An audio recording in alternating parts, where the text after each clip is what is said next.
Friends and welcome. आज इस video में हम लोग एक इम्पॉर्टेंट ट्रांजिट की बात करेंगे। इस ट्रांजिट में हम लोग देखेंगे शनि और राहु का डबल ट्रांजिट 2017 में। ये काफ़ी इम्पॉर्टेंट हो जाता है इसलिए कि दोनों ही प्लैनेट शनि, सैटर्न और राहु एक ही पर्टिकुलर साइन पे फोकस करते हैं, इसलिए ये ट्रांजिट इम्पॉर्टेंट होते हैं। डबल ट्रांजिट क्या होती है हमने पहले भी वीडियो अपलोड किए हैं, जैसे कि पिछला वीडियो हमने किया था शनि और जुपिटर की डबल ट्रांजिट का।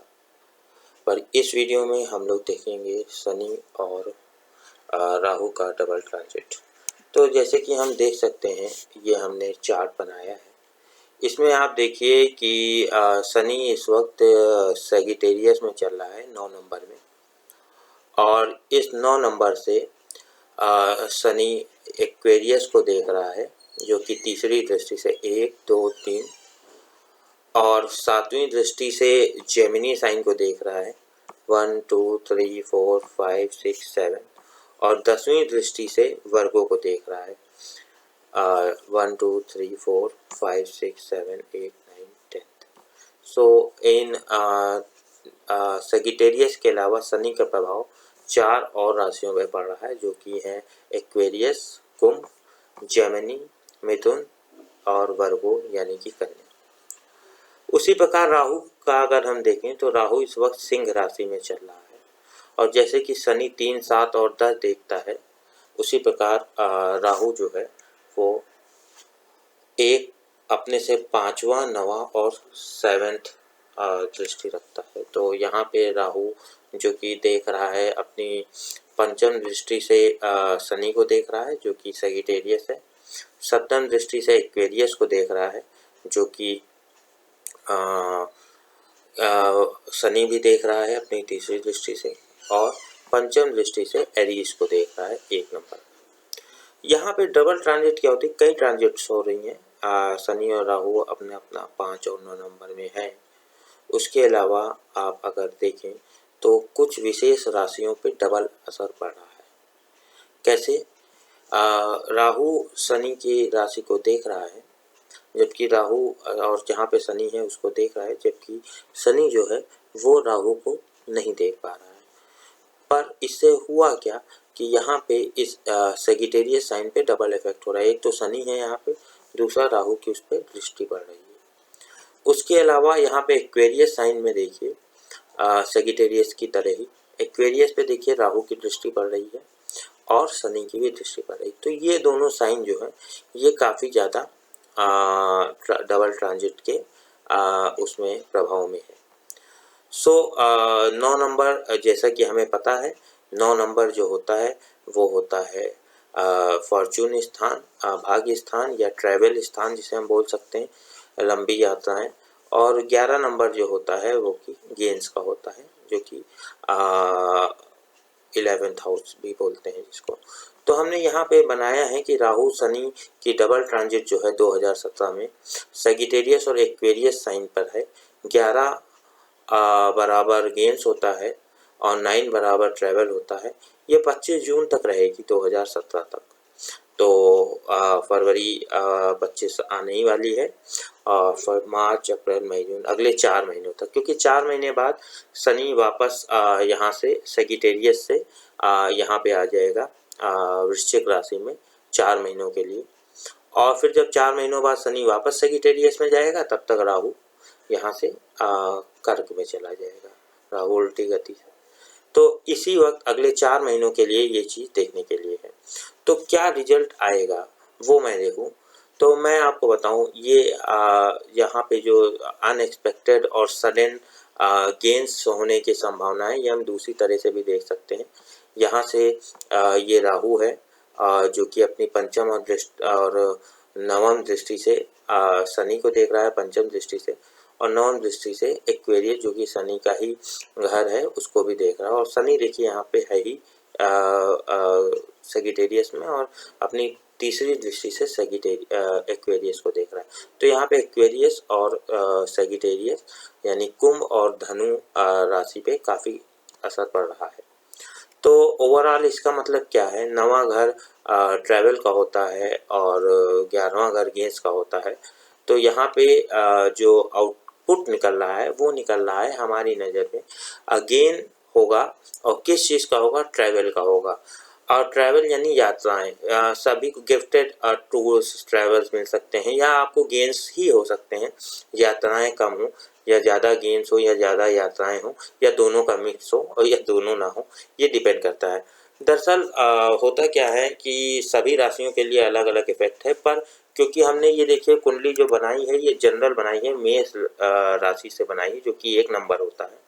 और 1 नंबर से आप देखिए जो असर इन दोनों प्लैनेट्स का पड़ रहा है वो 9वें घर पे और 11वें घर पे, दोनों ही कुंडली के बहुत अच्छे घर माने जाते हैं। 9वां घर लक और ट्रैवल का होता है, जबकि 11वां घर गेंस का होता है। हर प्लैनेट 11वें घर में रहना पसंद करता है, जबकि मैलेफिक प्लैनेट्स का छठे घर में 9वें घर में रहना अच्छा नहीं माना जाता। जैसे शनि यहाँ पे 9 नंबर में है पिछले 1 महीने से, तो वो डिले कर रहा है, यानी जो एरीज वाले हैं उनके जो भाग्य है, ट्रैवल है या जो भी है, उस पर शनि ने एक तरह से रिस्ट्रिक्शन यानी फ्रीज कर दिया है, यहाँ पे फ्रीजिंग कर रहा है। पर राहु की दृष्टि पड़ने से वजह से क्या हो रहा है कि राहु फ्रीज तो नहीं करता है शनि की तरह, पर वो अप्स एंड डाउन एकदम से करता है। तो यहाँ पे शनि अगर आपका अच्छा है, बर्थ चार्ट में अच्छे घरों का स्वामी है किसी कुंडली में, जैसे तो टाउरस यानी वृषभ और तुला वालों के लिए, तो टाउरस वालों के लिए तो 9वें भाव का स्वामी ही होता है शनि। उसके अलावा तुला वालों के लिए भी 5वें भाव का स्वामी होता है। तो उनके लिए भी ये यात्रा वाला योग बन रहा है। पर शनि जो भी है यात्राएं वगैरह वो काफ़ी आसानी से नहीं देता, उसके लिए कुछ ना कुछ तो करना ही पड़ता है। तो यहाँ पे हम देख सकते हैं, अब हम एक एक करके हर राशि के बारे में भी बताएंगे, पर क्योंकि जनरल हमको पता है कि 9 नंबर जो होता है वो आपका यात्राओं का है, और जो हमारा 11 नंबर है वो गेंस का है। तो ये सभी की कुंडली के लिए होता है।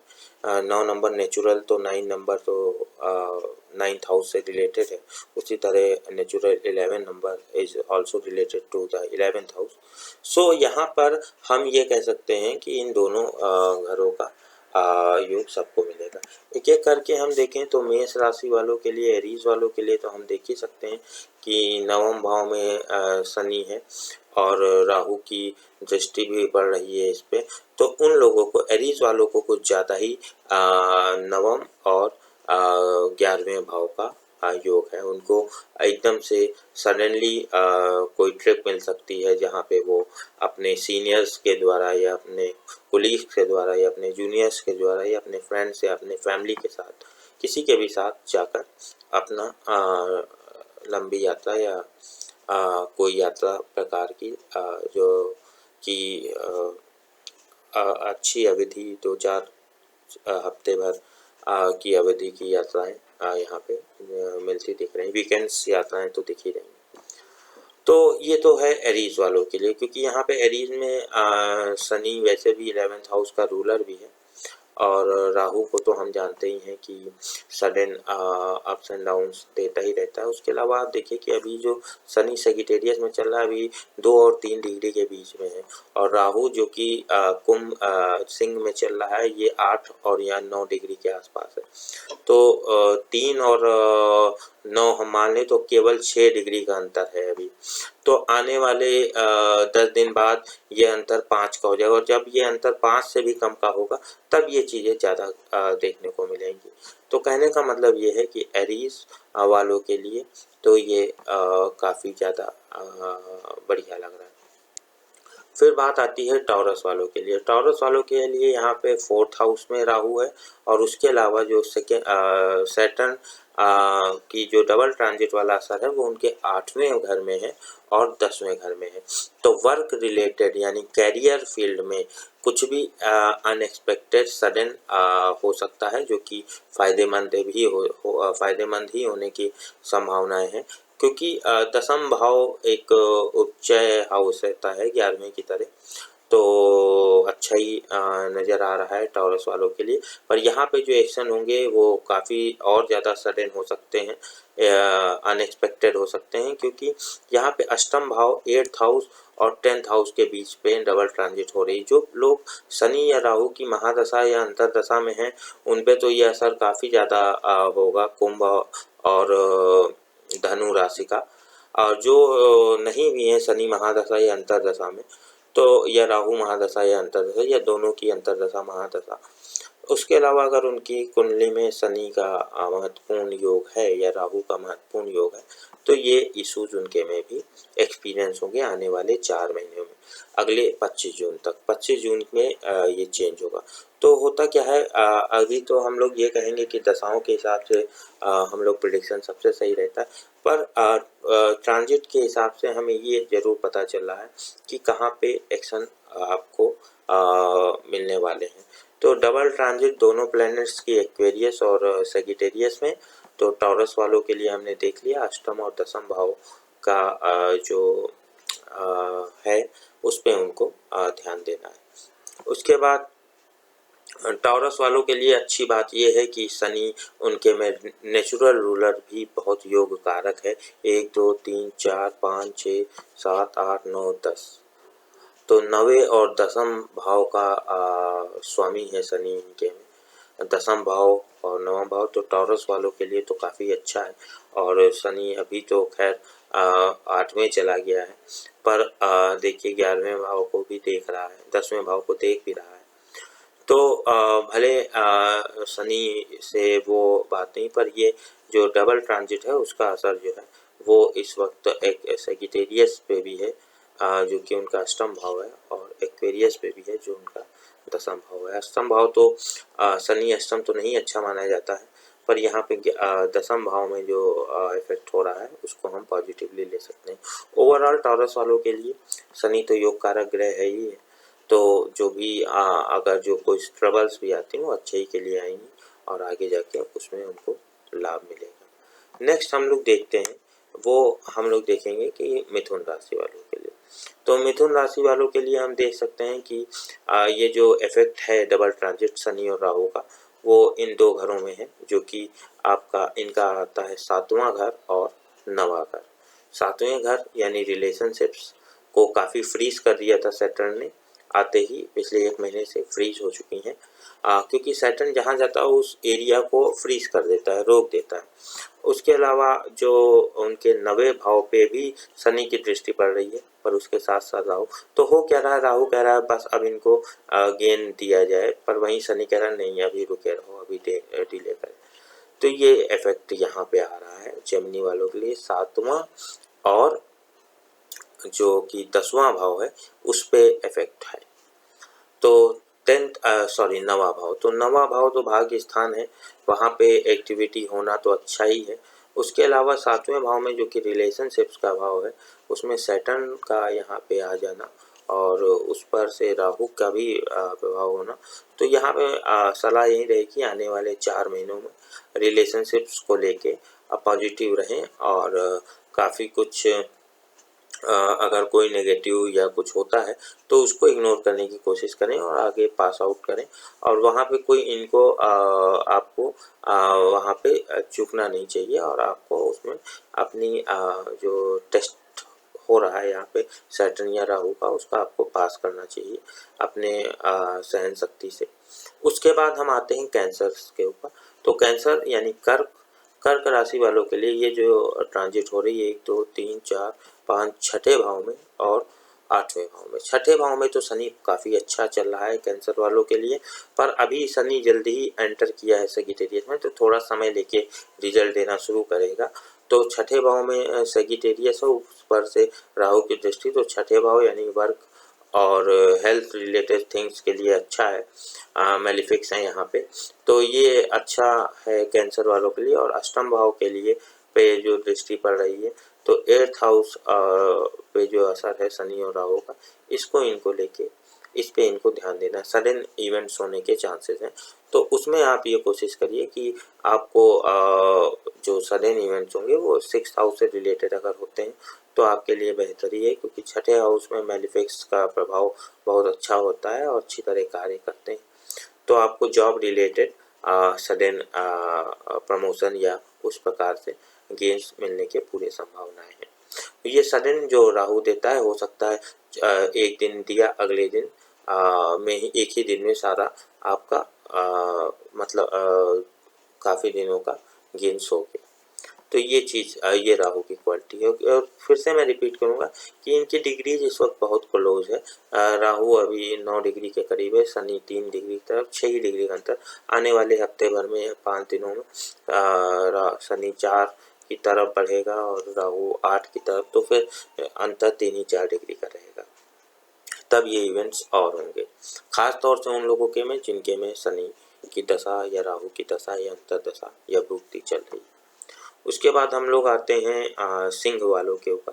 सिंह राशि वालों के लिए इशूज जो हैं वो 1 2 3 4 5th हाउस यानी क्रिएटिविटी, चिल्ड्रन, फन और 7th हाउस। तो 5वें और 7वें भाव पे शनि और राहु का असर पड़ रहा है।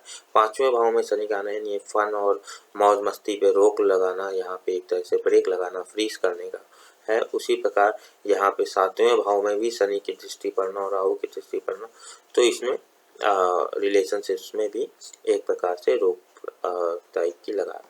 पर यहाँ पे राहु की दृष्टि पड़ना इस वक्त ये दर्शाता है कि बीच बीच में एकदम से जो रुकी हुई चीज़ें हैं वो एकदम से गिफ्टेड तौर पर मिल सकती हैं। दरअसल राहु का कहना है कि let me give and let's see what he do.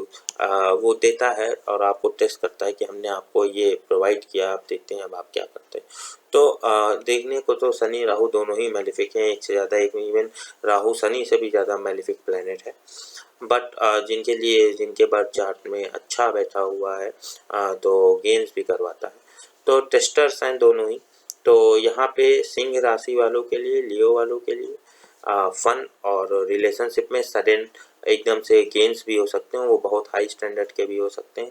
और बाकी तो शनि पिछले 1 महीने से इस एरिया को धीरे धीरे फ्रीज करने के लिए लगा हुआ है। उसके बाद हम लोग आते हैं वर्गो यानी कि कन्या राशि के ऊपर। कन्या राशि के में ये आपके 4th हाउस में है, डबल ट्रांजिट, और 6th हाउस में है। तो 6th हाउस के लिए तो अच्छा ही है, health matters, job related issues अच्छे ही। 4th हाउस का मतलब है आप रेस्टलेस हो सकते हैं। रेस्टलेस मतलब थोड़ी आराम की कमी हो सकती है आपको, क्योंकि यहाँ पे सैटर्न पर अच्छा ये है कि ये आपको रिजुवेनेट करेगा, फ्रेश करेगा, रिफ्रेश करेगा अगले आने वाले 30 सालों के लिए। और उस पर से राहु की जो दृष्टि इस पर पड़ रही है वो ये दर्शा रही है कि आपको आराम से संबंधित कुछ सडन गेन्स भी हो सकते हैं। फिर हम आते हैं तुला के ऊपर। तुला के में 3rd शनि चल रहा है जो कि काफ़ी अच्छा है। उसके अलावा राहु की भी दृष्टि पड़ी, यानी जो 3rd शनि है वो काफ़ी एक्टिव चल रहा है। सो जो भी आपके कुलीग्स हैं, कोवर्कर्स हैं, आपसे जूनियर्स हैं या छोटे भाई बहन हैं, सिबलिंग्स हैं, तो उनको लेके, और उसके अलावा जो ये दृष्टि पड़ रही है 1 2 3 4 5 और किड्स को लेके, बच्चों और फन को लेके आप पे एक्टिविटीज़ बढ़ेंगी इस ट्रांजिट के अलावा, फन एंड सिबलिंग्स। नेक्स्ट हम लोग आते हैं वृश्चिक राशि के ऊपर। वृश्चिक में हम देख सकते हैं कि ये द्वितीय भाव में है, 2nd हाउस में है सैटर्न, और उसके अलावा जो दूसरा हाउस है 3rd 4th हाउस है, 2nd और 4th हाउस में ये डबल ट्रांजिट का असर है। तो यहाँ पे कहने का मतलब है कि 2nd हाउस जो कि वेल्थ हाउस होता है, तो शनि एक तरह से फ्रीज करने की कोशिश कर रहा है, पर ये सैटर्न नई इनकम भी देगा समय के साथ साथ। 2nd हाउस से रिलेटेड मैटर्स को सुधारेगा, पर टाइम लेगा। पर क्योंकि यहाँ पे राहु की भी दृष्टि पड़ रही है दोनों पे, तो इसका मतलब है कि सडन गेन्स होने के भी चांसेस यहाँ पे हैं। नेक्स्ट हम लोग आते हैं सैजिटेरियस पे। तो काफ़ी एक्शन हो रहा है, जो भी एक्शन हो रहा है इस वक्त 1st हाउस पे ही हो रहा है। उनको खुद को लेकर शनि और राहु भी पॉइंट आउट कर रहा है यहाँ पे। और अगर शनि राहु की दशा, तो बहुत काम वर्क लोड बढ़ रहा होगा, काफ़ी वर्क आ रहा होगा, तो उनको क्या करना है, काम करना है और कीप ब्रीथिंग, आराम से पेशेंस रख के अपना वर्क प्रेशर न लेते हुए आराम से अपनी पूर्ण लगन के साथ आगे बढ़ना है। उसके अलावा उनके तीसरे भाव में भी यहाँ पे शनि और राहु का प्रभाव है, ये तो अच्छा ही है। थर्ड ट्रांजिट तो अच्छी मानी जाती है। फिर हम लोग आते हैं कैप्रिकॉर्न के ऊपर। कैप्रिकॉर्न के में 12th हाउस और 2nd हाउस, यहाँ पे थोड़ा देखने को है कि यहाँ पे मैलेफिक्स का इफेक्ट इनके दोनों तरफ है, 12वें भाव में भी और दूसरे भाव में। तो मकर राशि वालों को काफ़ी इसमें देखना है। 12th सैटर्न है, काफ़ी प्लानिंग करनी पड़ रही है उनको बिना गेंस के। उसके अलावा राहु की दृष्टि 2nd और 12th पे जो पड़ रही है, उससे ये है कि सडन फ़ायदे भी नज़र आ रहे हैं, क्योंकि एक्चुअल में राहु और शनि जिन दो घरों को देख रहे हैं वो 9 नंबर है जो कि 9th हाउस होता है, और 11 नंबर है जो कि 11th हाउस। फिर एक्वेरियस पे आते हैं। एक्वेरियस में तो 11वें भाव में है, काफ़ी अच्छा है। शनि राहु दोनों 11वें भाव पे हैं। शनि 11वें पे, ऊपर से राहु की दृष्टि पड़ रही, इसका मतलब है सैटर्न कह रहा है कि इनको गेंस देने हैं, थोड़ा सब रखे, पर राहु की दृष्टि से ये असर हो रहा है कि राहु कह रहा नहीं अब दिया जाए। तो यहाँ पे गेंस देना और उसमें जो डिले होना है, इस बात पे आपको ध्यान देने की ज़रूरत है। उसके बाद इनके प्रथम हाउस पे भी दृष्टि पड़ रही है, तो देख सकते हैं प्रथम और 11वें का है कॉम्बिनेशन, तो अच्छा ही है। नेक्स्ट पिसीस मून साइन यानी मीन राशि में हम आते हैं। तो मीन राशि के ये 10वें भाव में है और 12वें भाव में। 10वें भाव में तो एक्शन हो रहा है सैटर्न का, तो अच्छा ही है। 10th हाउस ट्रांजिट सैटर्न की अच्छी मानी जाती है, और इसके अलावा जो है इनके 12वें घर में है। तो ये है ओवरऑल 12th हाउस जो कि एक्सपेंस का होता है, और 10th हाउस जो कि कैरियर का। तो एक्टिविटी और रिलेटेड टू कैरियर और प्लानिंग, एक्सपेंस एंड प्लानिंग वाले हाउसेस पे असर हो रहा है। सो दिस इज ये टोटल ओवरऑल डबल ट्रांजिट है सैटर्न और राहु की। हम लोग फिर से यहाँ पे समराइज कर सकते हैं कि जो है 25 जून तक रहेगी ये ट्रांजिट, और ट्रैवल और गेन से रिलेटेड ज़्यादा असर देगी। और जो बस कुछ ही समय के लिए है, आने वाले 4 महीनों के लिए, तो आप लोग इसका फ़ायदा उठा सकते हैं, और कई लोग अभी तक फ़ायदा पा भी चुके होंगे इसका, क्योंकि जो जिस हाउस को ये एक्टिवेट कर रहे हैं वो दोनों ही अच्छे हाउस माने जाते हैं कुंडली के, 9वां हाउस और 11वां हाउस। और ख़ास तौर से कुछ जैसे हमने एग्जांपल लिया, जैसे एरीज के, तो केवल दोनों एक्शन 9th और 11th हाउस में ही है, तो ये तो काफ़ी अच्छा है। उसी प्रकार हमने और भी देखा कि टॉरस के लिए किन हाउसेस में है। तो जहाँ जहाँ पे 9th और 11th हाउस में एक्शंस है वो ज़्यादा बढ़िया है। जहाँ जहाँ 11th या 9th हाउस का प्रभाव पड़ता है, तो वहाँ पे गेंस ही होता है। सो ये वीडियो हमने देखा डबल ट्रांजिट सैटर्न और राहु की। अगले वीडियो में हम लोग फिर कोई और दूसरा ट्रांजिट वीडियो लेके आएंगे। सो अब हम लोग हिंदी और इंग्लिश दोनों प्रकार के वीडियोस प्रोवाइड करने की कोशिश करेंगे, जैसा कि आप लोगों की डिमांड है या मांग है। नेक्स्ट आप लोग सब्सक्राइब कर सकते हैं for the next more exciting videos regarding yourself, regarding your surrounding, your environment. And thank you for watching. Have a good time. Thanks. Bye.